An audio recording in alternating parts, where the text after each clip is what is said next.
E aí, pessoal? Meu nome é Gabriel Freitas. Eu sou estudante do curso de Sistemas de Informação da Universidade Federal de Uberlândia. Estou aqui para falar hoje sobre a matéria de Auditoria e Segurança da Informação, mais especificamente sobre o banco SQLite.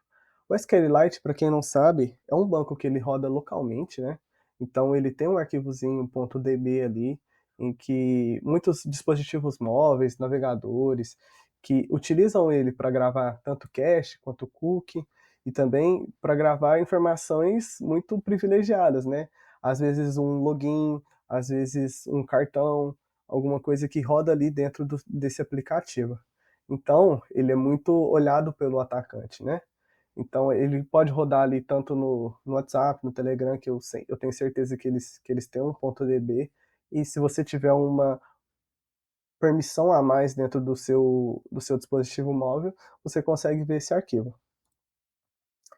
Então, como eu falei para vocês, o SQLite está em todo lugar. A gente acha ele no celular, no PC, no navegador, alguns aplicativos também do PC o utilizam, e ele roda dentro do próprio aplicativo, né? Então, ele é considerado serverless, ele não precisa de um servidor externo. Então, ele é bem utilizado para gravar essas informações rápidas, né? É, e como ele é local, as pessoas acham que ele é sempre tranquilo. Um arquivo externo pode ser totalmente manipulado e usado como vetor de ataque ali, né? Então, não é bem assim que funciona. Então, como ele tá presente, ele grava esses dados bem sensíveis ali, né? Login, sessões, histórico. E isso atrai o atacante na hora. E, assim, não só esses dados, né? Ele pode utilizar isso para ser um vetor de ataque ali de memória e pode comprometer todo o aplicativo, não só a questão dos dados, né? O cara pode tentar utilizar para corromper todo o sistema ou alguma coisa assim. Então, não está só aliado ao roubo de dados. Então, como é que é essa superfície de ataque? Alguns programas utilizam funções ali da API, né? Funções como o SQLite 3 Open e o exec, o Open para abrir e rodar algum comando, e o exec para realmente rodar alguma query ali, para verificar, para consultar esse dado dentro do banco, né? Então, como eles controlam como o aplicativo mexe com o banco, né? Então, se o aplicativo abrir um SQLite malicioso, sem checar nada, já pode ser o suficiente para disparar algum bug interno. E assim, não precisa ser um código totalmente estruturado. Pode ser basicamente um SQL ali que a gente joga e consegue corromper. Eu vou mostrar aqui para frente para vocês uma demonstração e também falar sobre o carry hijacking, que ele basicamente, o atacante cria uma view com o mesmo nome de uma tabela legítima. Então ele vai transferir esses dados e colocar o que ele quer ali dentro, né? O aplicativo continua consultando esses dados como se fossem dados reais ali, mas na real ele está puxando um dado totalmente falso em que o atacante injetou ali dentro, né? Então dá para manipular, esconder, vazar informações só trocando algum SQL ali. Um exemplo que a gente vê ali é o create view dummy, e aí a gente pode, é, por exemplo, naquele dummy ali, colocar um users para trocar essa tabela users, né? Além disso, como falei para vocês, eles não utilizam só para roubar dados, né? Tem a exploração em memória. A gente vê isso na CVE 2015-7036. CVE, para quem não sabe, é como se fosse uma identidade da vulnerabilidade, né?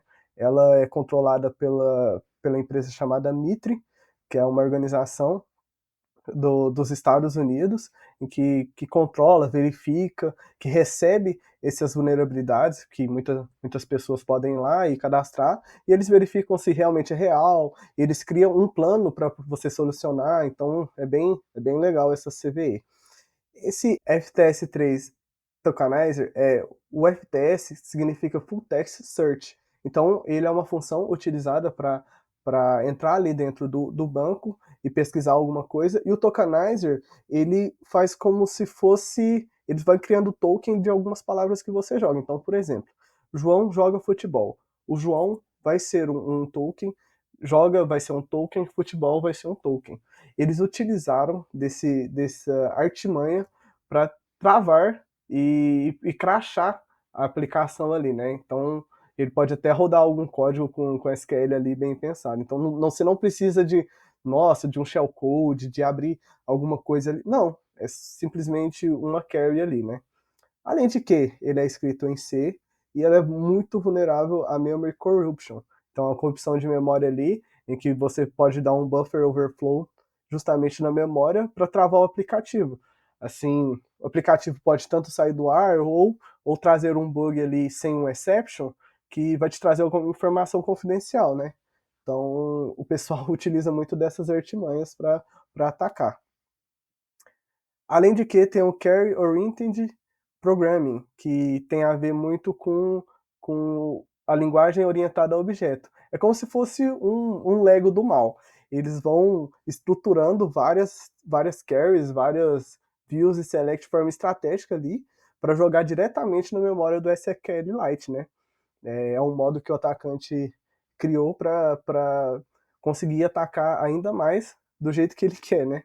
Então, com isso, eles conseguem vazar os dados, mexer em ponteiros, até fazer esse hip spray, que é a mesma coisa ali que a gente vê da memória, né? Ele vai tacando vai tacando lixo ali na memória e não consegue, o programa não consegue lidar com isso, né? Se não tiver um if, se não tiver alguma coisa ali para tratar esses dados. A gente também vê uns casos reais que teve da Apple, né? É, na CVE, que é o que eu expliquei como se fosse a identidade da vulnerabilidade de 2019, 8577, os pesquisadores conseguiram bypassar o Secret Boot, só substituindo arquivos SQLite dos sistemas por versões maliciosas. Então, assim, mesmo se você reiniciasse esse aplicativo, se você é, reiniciasse o sistema, eles estavam ali persistentemente atacando, né? Então você não conseguia tirar esse bug de dentro do código.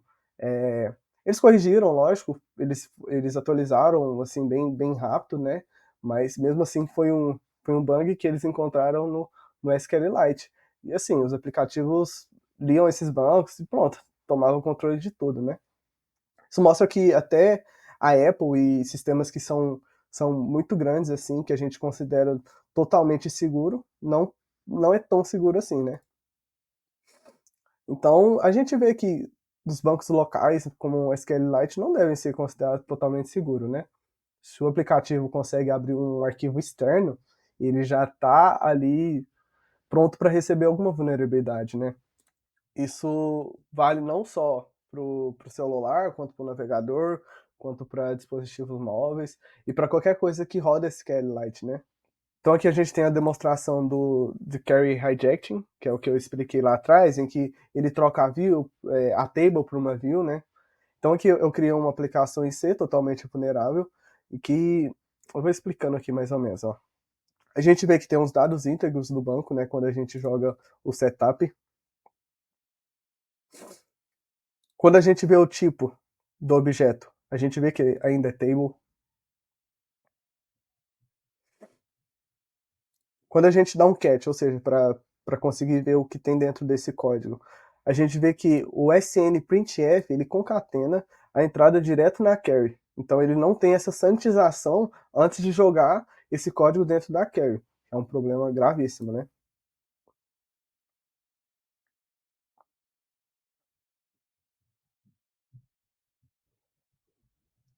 Estou compilando o aplicativo, jogo o admin, a gente vê que ele entra como uma carry, e isso é possível de explorar, né?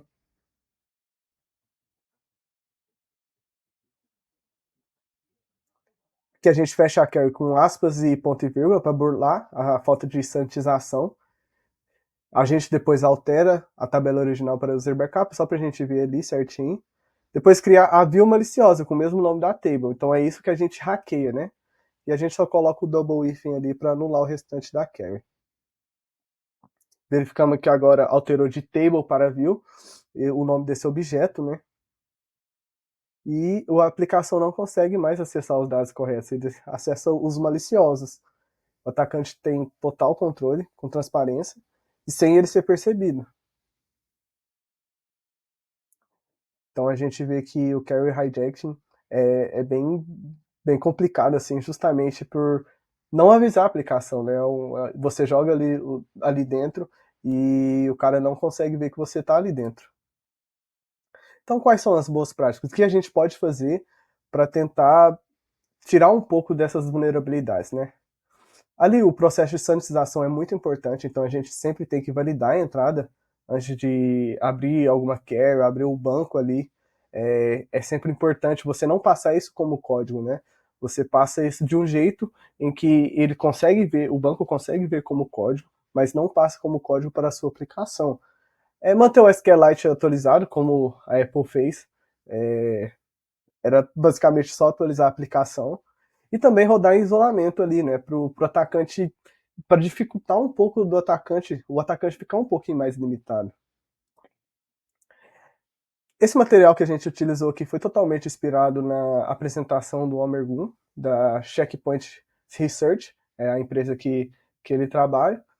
Alguns exploits vocês podem ver nas apresentações da Black Hat, que é que é um evento gigantesco, né? Exploiting SQLite, e da Magellan Bugs, que é uma CVE ali que a Tencent divulgou.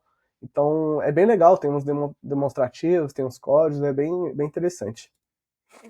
Então o que a gente conclui? É que um banco de dados, por ele ser local, ele não está automaticamente seguro. Ele tem muitos vetores de ataque, que pode ser utilizado por atacantes que têm um conhecimento a mais, que sabem usar uns ataques sofisticados, né?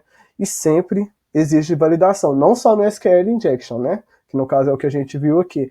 No cross-site scripting, que ele é mais para o web aplicativo ali, você tem que ter essa validação em formulários também. É muito vulnerável a você não fazer essa validação e ele conseguir colocar um código dentro do seu aplicativo. E no mais é isso. Muito obrigado.